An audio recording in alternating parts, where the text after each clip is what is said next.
Jesus, groot beamal, sterke verlosser, magtige Heer en Heiland, Immanuel, God is met ons, reddende Heere, levende woord. Goeiedag. Prof Keurig is nog besig om te kyk of selfliefde deel is van die eienskappe wat 'n mens behoort te hê. En dit reeds gewys dat dit dalk nie so maklik af te lei is nie. Dit wil tog lyk asof in Filippense 2 vers 4 die vermaning van Paulus soos dit daar staan, die ruimte skep om by jouself te begin en daarna na die ander oor te beweeg. Julle moenie net elkeen aan sy eie belange dink nie, maar ook aan die van die ander. Dit vra selfs minder as die 3 gebooie etiek, waar 'n mens daarom net soveel aan ander moet doen as aan jouself. Hiervolgens moet jy nou net daarom ietsie verander doen. Waarom sou Paulus op ander plekke oor dieselfde saak skryf, maar dit anders stel? Ons lees, 'n mens moenie sy eie voordeel soek nie, maar die van die ander. Maak soos ek soek nie my eie belang nie, maar die van baie ander, sodat hulle gered kan word. Volg my voorbeeld, soos ek die voorbeeld van Jesus Christus volg. 1 Korintiërs 10 vers 24 en 33. En in Romeine 15 vers 1 en 2, ons moenie aan onsself dink nie. Elkeen van ons moet aan die naaste dink en aan wat vir hom goed is. Waarom moes hy dit dan skielik in Filippense anders stel? Op al die ander plekke lees ons nie onsself nie, maar die ander. Maar in Filippense, nie net elkeen aan jouself nie, maar ook aan die ander. Die net en die ook is natuurlik maar klein woordjies, maar hulle maak 'n groot verskil.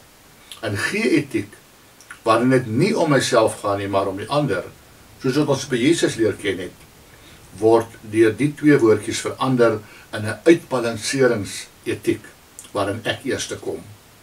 As die net en die ook weggelaat sou word, is dit 'n totaal ander etiek.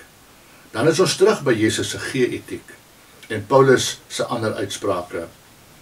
Dan word dit Jesus se voorbeeld wat Paulus dan ook in die Korintiërbrief voorhou. Jesus het mos nie eers aan homself genoeg gedoen en daarna daarom ook ietsie vir ons nie. Hy het homself mos radikaal verneder en tekort gedoen om ons te red. Hoewel hy ryk was, het hy ter wille van julle arm geword, sê 2 Korintiërs 8 vers 9. Dis 'n G-etiek, nie 'n uitbalanseringsetiek nie.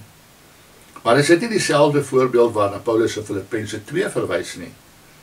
Gaan hy nie na hierdie vermaning in vers 4 direk oor om ons op Jesus te wys wat aan God gelyk was, maar dit prys gegee het en aan 'n slaaf gelyk geword het en selfs die vernederende kruisdood nie ontsien het nie om ons te red. Dis uit en uit 'n G-etiek. Hoe kon Paulus dan nou vir hierdie saak heeltemal verander met die net en die ook? Dit lyk of dit nie pas in die verband van Filippense 2 nie. Dit is interessant dat die Griekse bewoording van Filippense 2 vers 4 dieselfde vorm het as 1 Korintiërs 10, maar dat die vertalers verkies het om hier 'n net en 'n ook in te voeg, wat hulle nie in 1 Korintiërs gedoen het nie. As hulle wou vertaal soos in 1 Korintiërs 10 en soos die voorbeeld van Jesus in Filippense direk hierna ons leer, dan sou hulle vertaal het: julle moenie elkeen aan sy eie belange dink nie, maar juis aan die van die ander.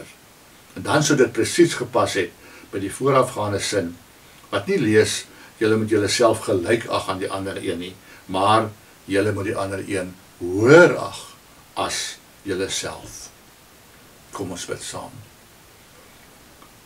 Hemelse Vader, help vir ons deur u Gees om werklik waar ander hoër as onsself te ag, ander eerste te stel en eerste te soek om hulle lief te hê en die lewe vir hulle aangenamer te maak. Dat ons nooit onsself sal probeer gelykstel en gelyk dien as wat ons ander doen nie, want dit is wat u gedoen het. In Jesus se naam. Amen.